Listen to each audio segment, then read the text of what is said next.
আমিন। আমার ভাইরা, অনুরোধ করে বলবো, ইজ্জতের মালিক আমার আল্লাহ। ইজ্জতের মালিক কে?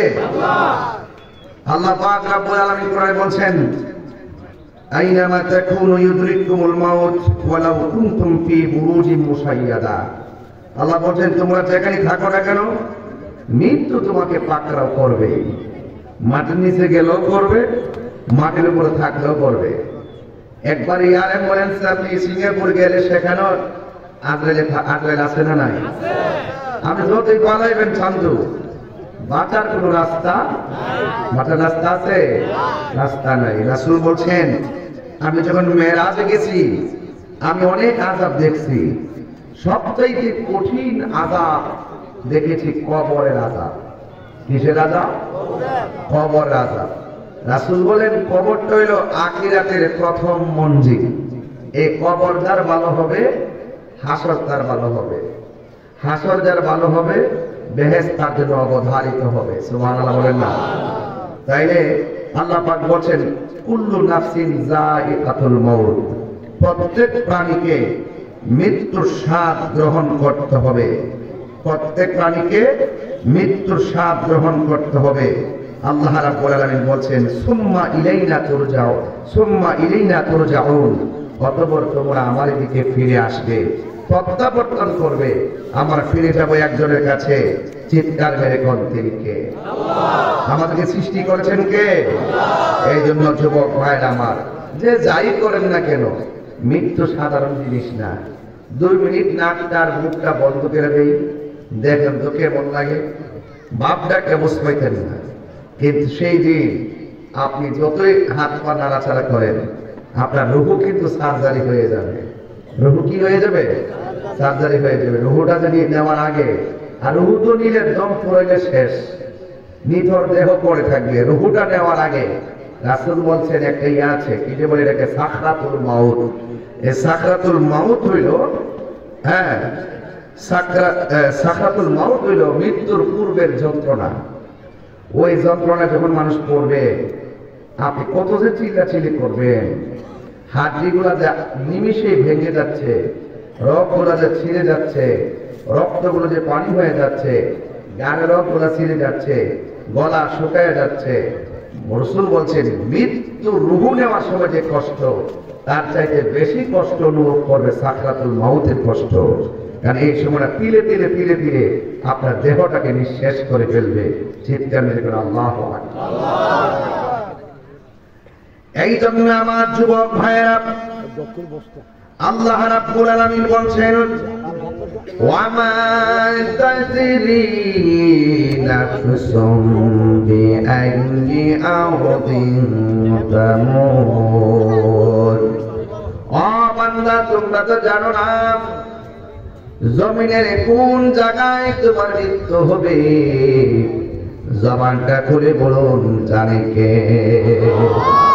আল্লাহ রাব্বুল আলামিন কোরআনে বলেন, মিনহা খালাকনাকুম ওয়া ফিহা নুঈদুকুম ওয়া মিনহা নুখরিজুকুম তারাতান উখরা। আল্লাহ রাব্বুল আলামিন বলেন, এই মাটি থেকে তোমাকে সৃষ্টি করা হয়েছে, এখানেই তোমাকে দাফন করা হবে।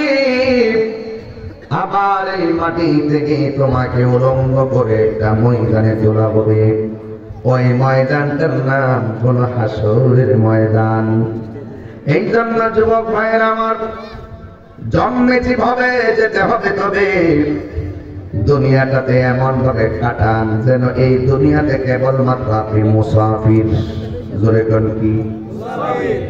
এমন ভাবে দিনটা কাটান যেন আপনি মুসাফির।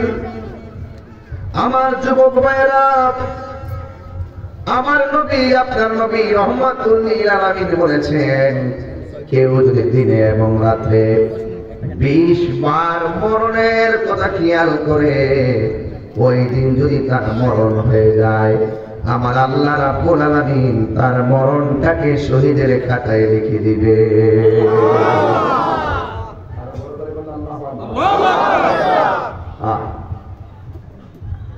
আল্লাহ রাব্বুল আলামিন বলেন কাইফা তাকফুরুনা বিল্লাহি ওয়া কুনতুম আমওয়াতান ফাআহইয়াকুম সুম্মা ইউমীতুকুম সুম্মা ইউহয়ীকুম সুম্মা ইলাইহি তুরজাউন। আল্লাহ রাব্বুল আলামিন বলে, হে বান্দাগণ, তোমরা কিভাবে আমি আল্লাহকে অস্বীকার করছো? তোমরা ছিলে নিষ্প্রাণ, আমি আল্লাহ তোমাদের দেহের ভিতরে প্রাণ দিয়ে শরীরটাকে তাজা করেছি, কথা বলার বাক শক্তি দিয়েছি। আপনারা জবান খুলে বলেন, গায়ের ভিতরে প্রাণ দেওয়ার মালিক কে? হায় রে ও বিটিকাল মিনার বন্ধু, কত মানুষ চলে গেছে। 500 বছর আগে যেই লোকটা মারা গেছে, ওই লোকটা যেই করে পড়ে আছে, আজ তার কবরে চিহ্ন নাই। ওই লোকটার নাম গন্ধ নাই। আবার আমি যদি আজকে মারা যাই গো, 500 বছর পরে আমার নাম গন্ধ নাই। এই জন্য কবরটা বড় ডেঞ্জারাস জায়গা। সুখে থাকলে সুখী, দুঃখে থাকলে দুঃখী। জবানটা করে বলেন, জীবন দেওয়ার মালিক কে? হায় রে আল্লাহ রাব্বুল আলামিন কই, বান্দা রে তোরা কেমনে আমারে অস্বীকার করবি? তুই তো ছিলি নির্জীব, আমি আল্লাহ তোরে সজীব বানাইছি। তুই তো ছিলি নিষ্প্রাণ, আমি আল্লাহ তোরে প্রাণ দিয়েছি। প্রাণ দেওয়ার পরে কেউ বিল্ডিং এর মালিক, প্রাণ দেওয়ার পরে কেউ এমপি মন্ত্রী বক্তা তক্তা, প্রাণ দেওয়ার পরে কই মেম্বার চেয়ারম্যান, প্রাণ দেওয়ার পরে কেউ টিনের ঘরের মালিক, মাটির ঘরের মালিক। আল্লাহ কয়, আমি আল্লাহ তোরে প্রাণ দেওয়ার পরে এটি কিছু দিয়েছি। আমি আল্লাহ তোর সব স্তব্ধ করে দিব একটা থাবা দিয়া। ওই থাবার নাম হলো মৃত্যু। আমার নাম কি? মৃত্যু। মৃত্যু এই মরণ বড় কঠিন। মুখে যত সহজ লাগে, ঘাটটা তত সহজ না। বলতে যত সহজ লাগে, মৃত্যুর চাদর বড় সহজ না। ডানে আমার মা, বামে বাবা, সামনে ভাই, পিছনে বোন। আজরাইলের রূহটা কারবারি করতেছে। সব মানুষ আমার সম্পদের ভাগ নিবে, কিন্তু আমার মৃত্যুর কষ্টের ভাগ কেউ নিবে। আরে এই পৃথিবীর মানুষ বড় স্বার্থপর। সব ভাগ নেই, এই মরণের কষ্টের ভাগ নেই। আরে বেটা, এই মুহূর্তে পেটে ব্যথা উঠছে, আল্লাহ ব্যথা ভালো করো। সব ভাগ নিব, কিন্তু পেটে ব্যথার ভাগ নিত না। এই পৃথিবীর মানুষ অনেক কিছুর ভাগ নেয়, কিন্তু কষ্টের ভাগ নেয় না। কথাগণ ঠিক কিনা?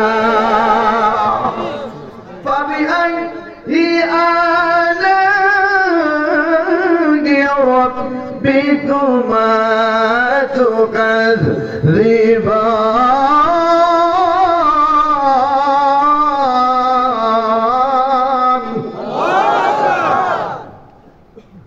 আল্লাহ বলে দোয়া পরওয়ারদিগার से কোন কোন নিয়ামত से বিটলাওনি তুমি তোমার পরওয়ারদিগার से কোন কোন নিয়ামত से বিটলাওনি মানে হলো তুমি তোমার রবের কোন কোন নিয়ামতকে অস্বীকার করবা। কোন নিয়ামতকে অস্বীকার করার কোন সুযোগ নাই।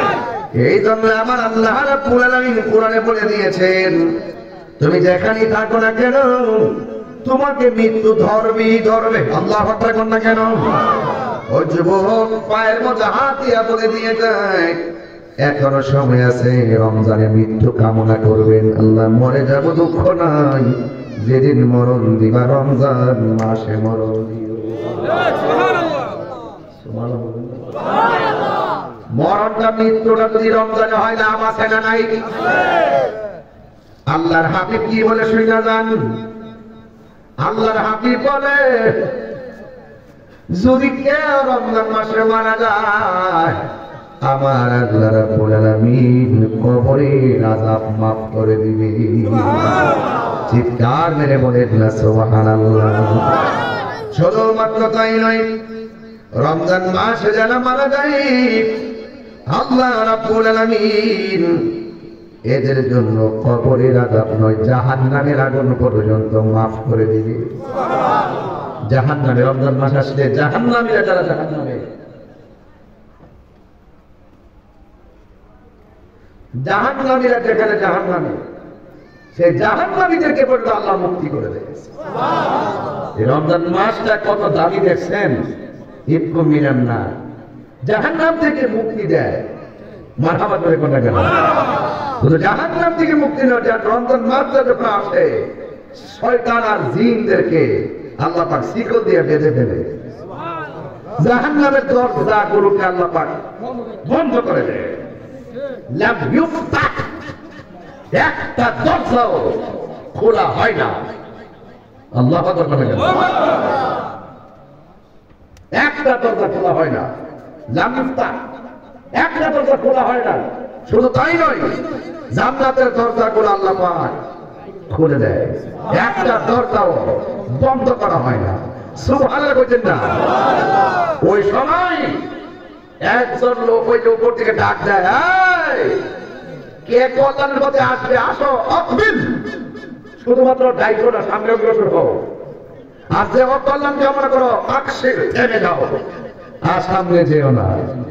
যারা চাচ্ছ কল্যাণ চাও আমি আমার আল্লাহ দিবেন, আর যারা মন্দ চিন্তা করতেছ এখানে থেমে যাও, মন্দ কাজ করো না।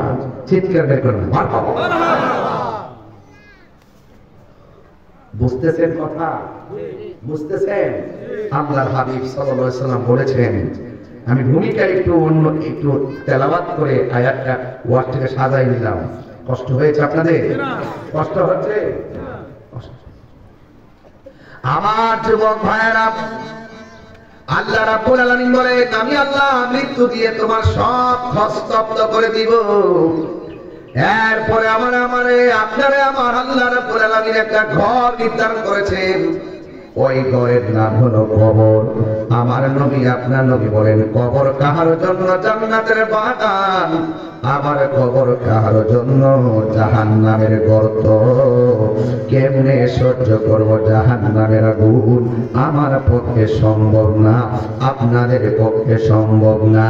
এ আমার মা, রঙের ঘোড়ার কত দূরাই বাবা, এখনো সময় আছে। একবার খেয়াল কইরা দেখো তোমার গায়ে হলুদটাই ধরো না তোমার মৃত্যুর গোসল। কথাটা ঠিক কিনা? তোমার গায়ে হলুদের পর বিয়ের দিন নতুন জামাটাই ধরো না কাপড়ের কাপড়, তোমার নতুন গাড়িটাই ধরো না মসজিদের পালকি, তোমার পাশের ঘরটাই ধরো না অন্ধকার কবর। তার মানে আসল নায়র ও দুনিয়ার ঘর না, আসল নায়রের জায়গা হলো অন্ধকার কবর। ঠিক কিনা? মা বাবা ও আম্মা, এখনো সময় আছে, নিজেকে সংশোধন করে নাও। কারণ তুমি যদি সংশোধন হয়ে যাও তোমার সন্তান আল্লাহর ওলি হয়ে যাবে। কথা বলেন ঠিক কিনা? এই জন্য আমার যুবক ভাইয়েরা, আল্লাহ রাব্বুল আলামিন কোরআনে বলছেন আমি আল্লাহ তোমার মৃত্যু দিব। মৃত্যুর থামার মাধ্যমে তোমার সব মালিকানা শেষ, মৃত্যুর মাধ্যমে চেয়ারম্যানগিরি শেষ, মৃত্যুর মাধ্যমে বক্তাগিরি শেষ, মৃত্যুর মাধ্যমে এমপিগিরি শেষ, মৃত্যুর মাধ্যমে দুনিয়ার মালের মালিকানা শেষ। এরপরে যে ঘরের মধ্যে যাব, জবানটা খুলে বলুন ঘরের নাম কি? আর জোরে বলেন নাকি? ওই ঘরের নাম হলো কবর। ওই কবর না আমরা সহ্য করতে পারবো না। বিরাটের খবর চাইলেই মিনিটে নেওয়া যায়, বিটি কালমিনার গুরুস্থানে কত লাশ পড়ে আছে, এই লাশগুলা সুখে কিনা দুঃখে আছে, আমার বাপ সুখে কিনা দুঃখে আছে, আমার মা সুখে কিনা দুঃখে আছে, একটা সেকেন্ডের জন্য জানতে পারলাম না, একটা সেকেন্ডের জন্য জানতে পারলাম না। বন্ধুরা রে আমার,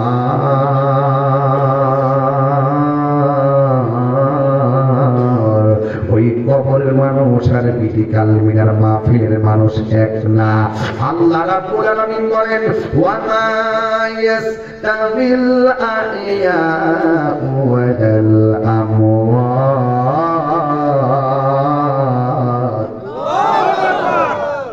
যারা মুর্দা এবং যারা জিন্দা তারা এক।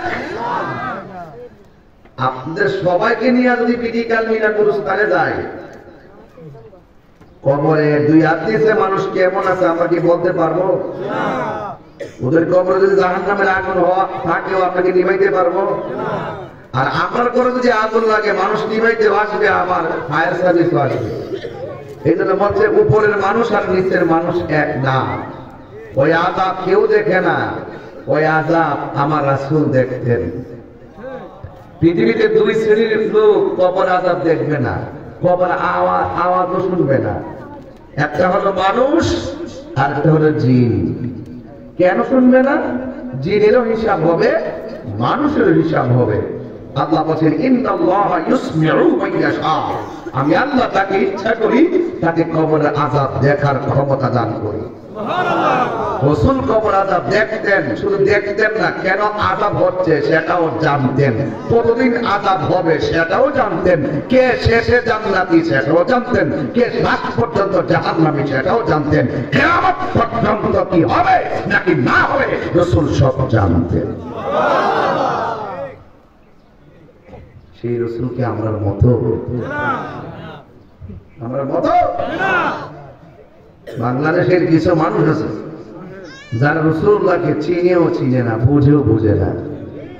ওরা জাস্ট মুখে নবী নামটা নেয় শুধুমাত্র বাঁচার জন্য, কিন্তু হাকিকতে ওরা দুশমনে রাসূল। কথা বলে ঠিক কিনা বলেন? এই ক্রিটিক্যাল ম্যানের বেলায় সব তরিকা বলতে আমার আব্বারা রাসূলুল্লাহ কবর আযাব দেখার ক্ষমতা আছে না নাই? আরে দাপ্তরিক কন্ট্যাক্ট আছে না নাই? রাসূলকে বলেন, ইয়া রাসূলুল্লাহ আপনি কবরে ডাল লাগাইছেন কেন? রাসূল, আমি ডাল লাগাইছি, আমি দেখতেছি দুইটা কবর আযাব হইতেছে। সুবহানাল্লাহ। আল্লাহু আকবার। জিগা কিসের জন্য আযাব হইতেছে? ওই একটা লোক প্রস্রাব করে পবিত্রতা অর্জন করতো না, আর একটা লোক চুগুলখুরি করতো। তো ডাল লাগাইছেন কেন? তো ডাল যতক্ষণ কাঁচা থাকলে ডাল আল্লাহ জিকির করবে, এই জিকির উসিলে আল্লাহ পাক কবর আযাব লঘু করে দিবে। সুবহানাল্লাহ। রাসূল দেখছেও, আবার কেন আযাব হচ্ছে সেটা জানছেও, আবার কতদিন পর্যন্ত বাধা থাকবে সেটা বলছো। তার মানে রাসূল যা হবে, যা হচ্ছে, যা হইতেছে, যা ছিল, যা আছে, যা থাকবে, রাসূলুল্লাহ সব জানতেন। আল্লামাকা মালাম তাকুন তারা, রাসূল যা জানতেন জানতেন সব আল্লাহ রাব্বুল আলামিন রাসূলকে জানিয়ে দিয়েছেন। জানাতে জানাতে এমন জানিয়েছেন, আর রহমান দয়াময় রহমান আল্লামাল কুরআন, যিনি শিক্ষা দিয়েছেন কোরআন। আল্লাহ রাব্বুল আলামিন বলছেন এই কোরআনের জাহিরি বাতিনি প্রকাশ্য অপ্রকাশ্য সব কিছু, এমন কোন সূক্ষ্মপনা নাই। ওয়ালা ওয়াতুবিউ ওয়ালা ইয়াবিসিন ইল্লা ফি কিতাবিন মুবিন, জলস্থলে এমন কোন সূক্ষ্মপনা নাই যেই সম্পর্কে আমি কোরআনে বর্ণনা করি নাই। একটা জাহিরি আর একটা বাতিনি, একটা জাহিরি আর একটা বাতিনি, একটা জাহিরি আর একটা বাতিনি। হযরত মাওলানা আলী বলেন, আমি যদি বিসমিল্লাহ তাফসীর করি 60টা উটের পূজা হবে, তাফসীর শেষ হবে না। সুবহানাল্লাহ, তাকবীর, আল্লাহু আকবার, নারে রিসালাত, ইয়া রাসূলুল্লাহ, আহলে সুন্নাত ওয়াল জামাত, জিন্দাবাদ জিন্দাবাদ, নবী মুফতি গিয়াসউদ্দিন তাহিরি সাহেব, জিন্দাবাদ জিন্দাবাদ। আল্লাহু আকবার জোরে বলেন, ইয়া রাসূলুল্লাহ জোরে বলেন। আমরা রাসূলুল্লাহর খেদমত মহব্বত চাই কি চাই না? আর জোরে বলেন, চাই কি চাই না? রাসূলুল্লাহকে সেই ক্ষমতা দিয়েছেন কে? রাসূল পাক সরাসরি দেখতেন। আমি আপনার ঘুম শরীয়তের, আমি আপনার ঘুমের মধ্যে যে স্বপ্ন দেখি এই স্বপ্ন শরীয়তের দলিল না। ওই একটা পেয়ারা ওয়াজের বিষয় হয়েছে আর কি, না দিল নদীর কুল্লায় নামাজ পড়তেছে, এরা দুইটা বাইন্দা বলেছে। আমার আপনার স্বপ্ন শরীয়তের দলিল না, নবীর স্বপ্ন শরীয়তের দলিল। শুধুমাত্র শরীয়তের